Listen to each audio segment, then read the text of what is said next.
Welcome back to RDBMS subject. In the previous video we have seen what are variables, how can you declare a variable, and what are the rules to be used to name a variable. There are two methods by which we can assign the value to the variable. First is using the assignment operator. This is the PL/SQL assignment operator : equal to. On the left hand side there must be the variable name, and on the right hand side there must be variable value. Now today we will learn the second method of assigning the value to the variable, and it is using input from the user. User के पास से value fetch करना है and वो value assign कर देना है variable को. It is the easiest method to read the values. You just have to use ampersand. What is that? You have to use ampersand. Variable के नाम के आगे आपको क्या यूज करना है? Just you have to use the ampersand. जैसे ही आप एम्परसेंट लगाओगे, एम्परसेंट का मतलब क्या है? एसक्यूएल इंजन को पता चल जाएगा कि इसकी वैल्यू रीड करनी है. तो here what is the syntax to read the value? It is to read the value just write variable name, assignment operator, colon equals to ampersand and variable जो नाम दिया है वही वापस से लिखना है हमें. उसके अलावा आपको कुछ नहीं करना है. Just you have to precede the variable name with a ampersand. This means that the Oracle engine will stop for a while and it will ask for the value from the user. So let us see the program. As usual, our PL/SQL is block structured language. This is the first part. First part is your declaration part. Second part is compulsory part and it is your begin part. And third part is exception part. Third part is exception part, which is also optional. And the last part is which part? It is your end part. So this program is which program? It is swapping of values. Swapping of values. एक variable की value दूसरे variable में assign करनी है. ए and B की value अगर हमने suppose value डाली है 5 एंड बी की वैल्यू है सपोज 10, तो जब प्रोग्राम रन करेंगे एंड आउटपुट में क्या आना चाहिए? ए की वैल्यू हो जानी चाहिए 10 एंड बी की वैल्यू हो जानी चाहिए 5. And here we have used the concept swap the numbers without using the third variable. Without using third variable, हमको तीसरा वेरिएबल यूज नहीं करना है और वैल्यू को चेंज करना है. Okay, so we need two variables A and B. So we can declare the two variables A and B of type number. Now we are not assigning the value directly. Instead, in the begin section, in the begin section I am reading the value of variable a and b. Now remember one thing, when you are assigning a value directly to the variable, it must be in the declaration section, and if you want to read the value from the user, it must be in the begin section. यानी ये value हमने input ली है तो ये हम कहाँ पर लिख सकते हैं? बिगिन सेक्शन में लिख सकते हैं. लेकिन अगर मुझे इनपुट नहीं लेनी होती तो मैं यहाँ पर डायरेक्टली लिख देती a equals to 5 semicolon b equals to 10. ये चीज़ मैं डायरेक्टली कहाँ पर लिखती? डिक्लेरेशन सेक्शन में. बट ये मुझे नहीं चाहिए. मुझे चाहिए value input, and so I am writing the ampersand variable name, ampersand variable name. तो जैसे ही आप ऐसा लिखोगे तो एसक्यूएल प्रॉम्प्ट वेट करेगा and it will ask enter the value of A, enter the value of B, ऐसा prompt करेगा एंड आपको वहाँ पर वैल्यू देनी है. And what I am just displaying the value before swapping. So which is the statement to display the value? dbms_output dot put underscore line. And message मुझे देना है before swapping the value, and उसके साथ A की value को join करना है and B की वैल्यू को ज्वाइन करना है. I want to concatenate the value of A and B along with the message. So in our PLSQL, to concatenate or to join the message, with the variable, we are using pipe symbol, 2 times pipe symbol. This is the concatenation operator.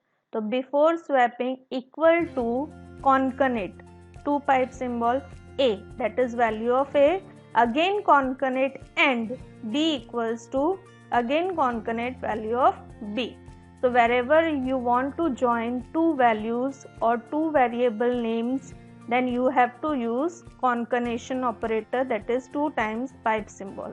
And simple manipulation, पहले value को combine करनी है, फिर value को separate करना है and वापस से सेपरेट करना है, एंड फाइनली जब स्वैपिंग हो जाएगी तो स्वैपिंग के बाद वैल्यू को डिस्प्ले करना है.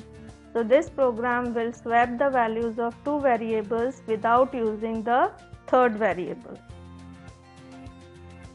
SQL is superset of SQL.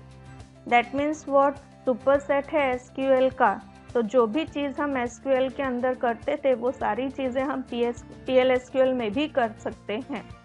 तो that means what? जो वैल्यू हमने SQL के अंदर लिखी हैं, यानी जो कॉलम की वैल्यू हमने लिखी हैं, वो वैल्यूज़ को हम PLSQL के अंदर यूज़ कर सकते हैं. एंड वो यूज़ करने के लिए हमारा थर्ड टाइप है वेरिएबल्स को वैल्यू असाइन करने का. क्या है? fetch the values from the table and assign those values to the variable. That means what? We are bridging the gap between PLSQL and SQL. Fetch the values from the table and those values will be assigned to the variables of PLSQL.